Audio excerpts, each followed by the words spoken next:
আজকের আমি রুই মাছের ঝোল করব কাঁচা আম দিয়ে। তো দু কেটে রেখেছি, এখানে তো নুন হলুদ মাখিয়ে রেখেছি রুই মাছটা, এটাকে সরষের তেলে ভেজে নিচ্ছি। আর এদিকে রেখে দিচ্ছি একটু ভিন্ডি কেটে আর একটু আলু কেটে রেখেছি, একটা কাঁচা আম কেটে রেখেছি। মাছটা ভেজে নিয়ে আগে।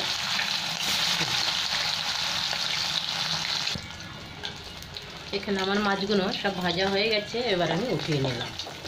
এই তেলের মধ্যেই 5 ফোঁটন একটু দিয়ে দেবো আমি।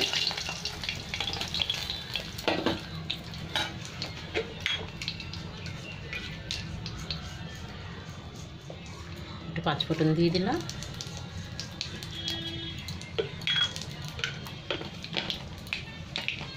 পাঁচ ফোঁটনটা ভাজা হয়ে গেছে, এবার আমি আলু আর ভেন্ডিগুলো দিয়ে দেবো।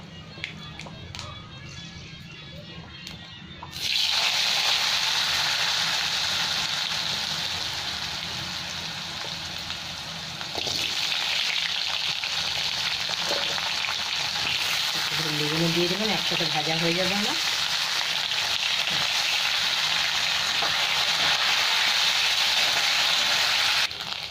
এখানে আমার ভিন্ডি আলু খুব ভালো ভাজা হয়ে গেছে, এবার আমি এক এক করে মশলা দিয়ে দিচ্ছি।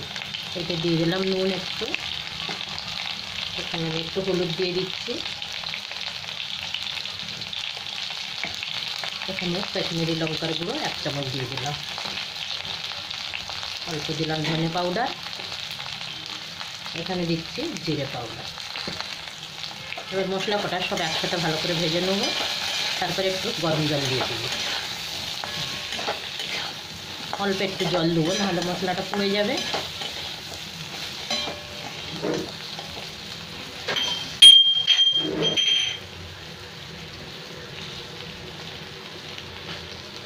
অল্প একটু জল দিয়ে দেবো।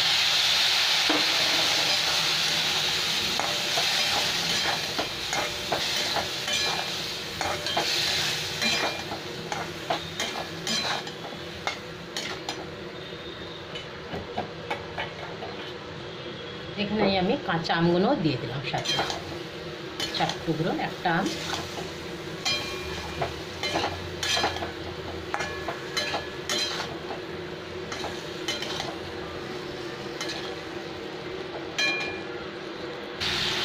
এখানে আমি গরম জলটা দিয়ে দিচ্ছি।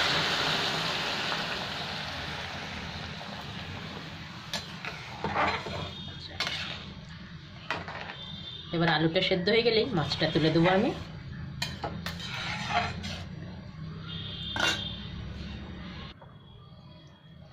ঢাকাটা খুলে দেখছি আলুটা সেদ্ধ হচ্ছে কিনা।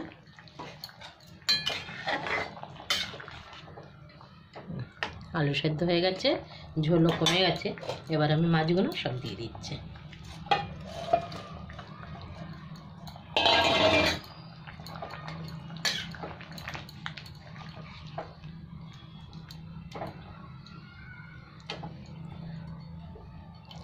রুই মাছের টক ঝাল হয়ে গেল। এটা দুপুরে ভাতের সাথে তো গরমের সময় খুব ভালো হয় খেতে, টক টক ঝাল ঝাল হবে। আমি কটা কাঁচা লঙ্কাও দিয়ে দিচ্ছি ফাটিয়ে।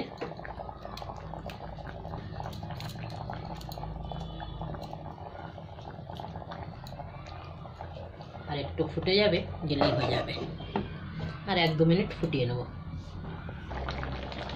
এখানে আমার মাছের ঝোল হয়ে গেছে, গ্যাসটা আবার বন্ধ করে দিলাম। রুই মাছের টক ঝাল, ঝোলটা একদম কমে গেছে।